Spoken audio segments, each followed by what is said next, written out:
नमस्कार, मैं भूपेंद्र सिंह आज आपके साथ हूँ इंडिपेंडेंट सैंपल टी टेस्ट के बारे में चर्चा करने के लिए।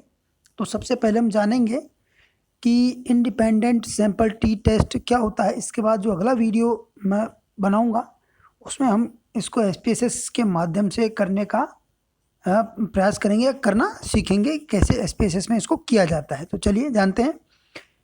Independent sample T test a parametric test which has some assumptions. ये क्या है? एक प्रासंगिक परीक्षण है जिसकी कुछ शर्तें निर्धारित हैं। This test compares population means of two independent groups, यानी दो इंडिपेंडेंट का मतलब स्वतंत्र चर है ना, स्वतंत्र समूह है। तो स्वतंत्र समूह के दो स्वतंत्र समूह के जो पॉपुलेशन या समग्र मीन है या ना समग्रों का मध्यमान है या जनसंख्या के मध्यमानों को कंपेयर करता है, तुलना करता है। This test opines whether there is statistical evidence that population means of two independent group are significantly different, यानी यह इस बात की खुलासा करता है कि क्या सांख्यिकी या साक्ष्य यह बताते हैं कि दोनों स्वतंत्र समूहों के पॉपुलेशन मीन यानी जनसंख्या समग्र के मध्यमान सार्थक रूप से भिन्न हैं। तो ये बताने का यहाँ पर इसमें प्रयास किया जाता है, इसकी खुलासा करता है। This test is also known as independent t-test, independent measures t-test, independent two-sample t-test. It is also known as student t-test, two-sample t-test या फिर uncorrelated score t-test और unpaired t-test और unrelated t-test। तो ये इतने सारे रूपों में जाना जाता है, यानी ये इंडिपेंडेंट सैंपल टी टेस्ट के ही नाम हैं, इतने सारे। हम दरअसल में इंडिपेंडेंट सैंपल जो टी टेस्ट होता है उसमें जो वेरिएबल्स हैं वो दो तरह के वेरिएबल्स यूज लिए जाते हैं। पहला है डिपेंडेंट वेरिएबल या जिसको बोला जाता है परतंत्र चर, जो दूसरे पर आश्रित होता है। तो चूँकि इसमें परतंत्र चर की टेस्टिंग की जाती है तो इसको टेस्ट वेरिएबल भी कहा जाता है।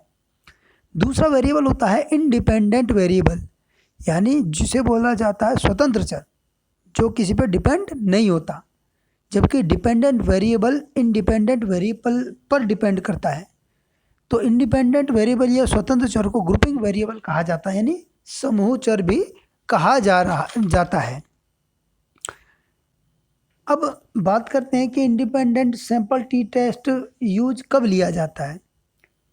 इट इज यूज व्हेन, यानी ये तब यूज लिया जाता है जब यह जांचना या परीक्षण करना हो कि तो what is to be test, क्या टेस्ट करना है, statistical differences between means of two groups, यानी दो समूहों के मध्यमानों के बीच में सांख्यिकीय भिन्नता यदि है तब इसका उपयोग लिया जाता है। यदि दो इंटरवेंशंस यानी अवधान बोल दो, व्यवधान बोल दो, अंतक्षेप बोल दो, है ना, उनके मध्यमानों के बीच यदि सांख्यिकीय रूप से यदि भिन्नता हो तब इसका उपयोग किया जाता है। और इसके अलावा दो बदले हुए प्राप्तांकों के मध्यमानों के बीच सांख्यिकीय भिन्नता हो, यानी statistical differences between means of two change scores, तब भी इसका उपयोग किया जाता है।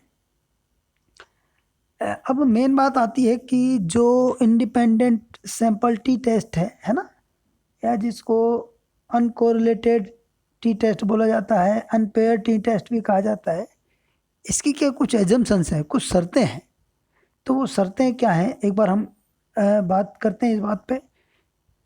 पहली शर्त है कि dependent variable should be continuous, यानी जो डिपेंडेंट वेरिएबल या परतंत्र चर है ना, या जिसको हमने टेस्ट वेरिएबल कहा था, यानी जांचनीय परीक्षण योग्य जो चर है वो क्या कंटिन्यूअस होना चाहिए। ठीक है ना, लेवल ऑफ मेजरमेंट का जब पढ़ते हैं तो उसमें आता है या तो वो इंटरवल लेवल का हो या रेशियो लेवल पे हो।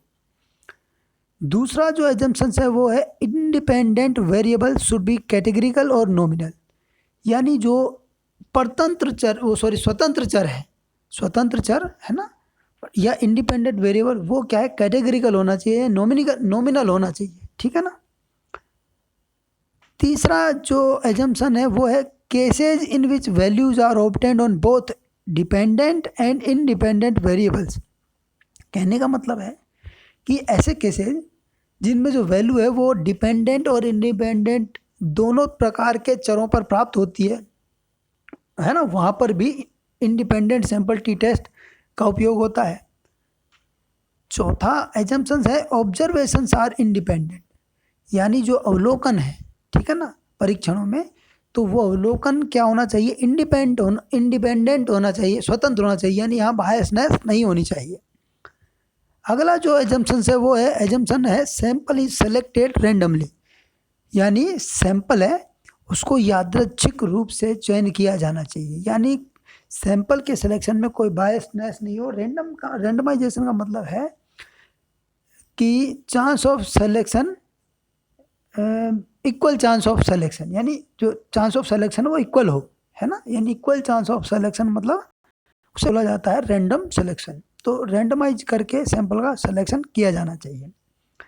डेटा इज डिस्ट्रीब्यूटेड नॉर्मली, अगली शर्त यह है कि डेटा है यानी जो प्रदत्त प्राप्त किया गया है, यानी स्कोर्स जो प्राप्त किए गए हैं वो नॉर्मली डिस्ट्रीब्यूटेड होने चाहिए, है ना, यानी प्रसामान्य रूप से वितरित होने चाहिए। बेल शेप्ड जो आता है नॉर्मल डिस्ट्रीब्यूशन कर्व, तो उस रूप में होने चाहिए।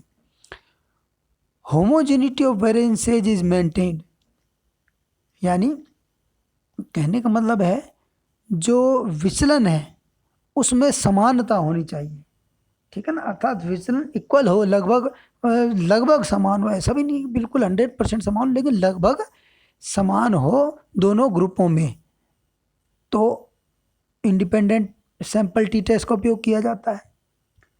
अगला एजम्पशन है नो आउटलायर्स इज प्रेजेंटेड, यानी जो बाहरी कारक हैं, बाहरी तत्व हैं, वो उसमें मौजूद होने नहीं चाहिए जो कि प्रभावित करते हैं। कहने का मतलब ये है कि इंटरवीनिंग वेरिएबल्स या एक्सट्रानियस जो वेरिएबल्स होते हैं उनको कंट्रोल किया गया हो, यानी किया जाना चाहिए। तो ये एजम्पशंस जब पूरी होती हैं तब इंडिपेंडेंट सैंपल टी टेस्ट लगाया जाता है। अब यदि इंडिपेंडेंट सैंपल टी टेस्ट की एजम्पशंस पूरी नहीं होती है तो क्या किया जाना चाहिए, if no one or more assumptions are fulfilled then non parametric Mann Whitney U test is used. कहने का मतलब ये है जब एक और एक से ज़्यादा एजम्पशंस जो इंडिपेंडेंट सैंपल टी टेस्ट की है वो पूरी नहीं होती हैं, वो है ना, पूरी नहीं की जा सकें, तब क्या किया जाए, तो इंडिपेंडेंट सैंपल का ही भाई है मान विटने यू टेस्ट, लेकिन ये दरअसल में नॉन पैरामीट्रिक प्रकार का टेस्ट है, यानी जिसकी कोई शर्तें, बहुत ज़्यादा शर्तें नहीं होती हैं, शर्तें होती हैं एक आध लेकिन इतनी ज़्यादा नहीं होती, तो ये शर्तों से फ्री है ना, है। तो कहने का मतलब इसको मुक्त प्रकार का जो सांख्यिकी इसमें उपयोग ली जाती है तो वो मान विटने यू टेस्ट यहाँ पर उपयोग लिया जाता है, इस है ना, इंडिपेंडेंट सैंपल टी टेस्ट के बजाय। बस फ़र्क पड़ता है ये नॉन पैरामीट्रिक है और independent sample T test parametric है, ठीक है ना, बात वही है। अब जो हाइपोथेसिस है जो बनाई जाती हैं इंडिपेंडेंट सैंपल टी टेस्ट के लिए वो निम्न प्रकार होती हैं। H not means u1 equal to u2, μ1 equal to μ2, इसका मतलब है the two population means are equal, यानी जब दो पॉपुलेशन मीन या समग्रों के मध्यमान है वो जब समान हो। दूसरा है h1 means μ1 not equal to μ2 when two population means are not equal. तो पहला प्रकार तो ये हो गया, तो पहली h नॉट ये नल हाइपोथेसिस है और h1 ये अल्टरनेटिव हाइपोथेसिस है, यानी दो तरह की हाइपोथेसिस बनती हैं, एक पहली होती है नल हाइपोथेसिस, दूसरी होती है अल्टरनेटिव हाइपोथेसिस। अब यदि इस तरह की नहीं तो एक दूसरे तरह की और परिकल्पना इसमें बनती हैं।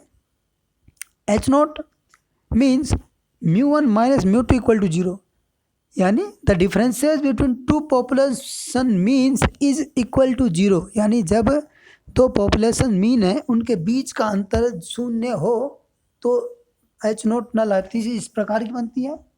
और H1 means μ1 minus μ2 not equal to zero, यानी the differences between two population mean is not equal to zero, यानी जब दो पॉपुलेशन या समग्र मध्यमान है या समष्टि या जनसंख्या के मध्यमान है उनके बीच का अंतर है वो जीरो नहीं हो, तो इस तरह की अल्टरनेटिव हाइपोथेसिस बनती है और दूसरी नल हाइपोथेसिस बनती है।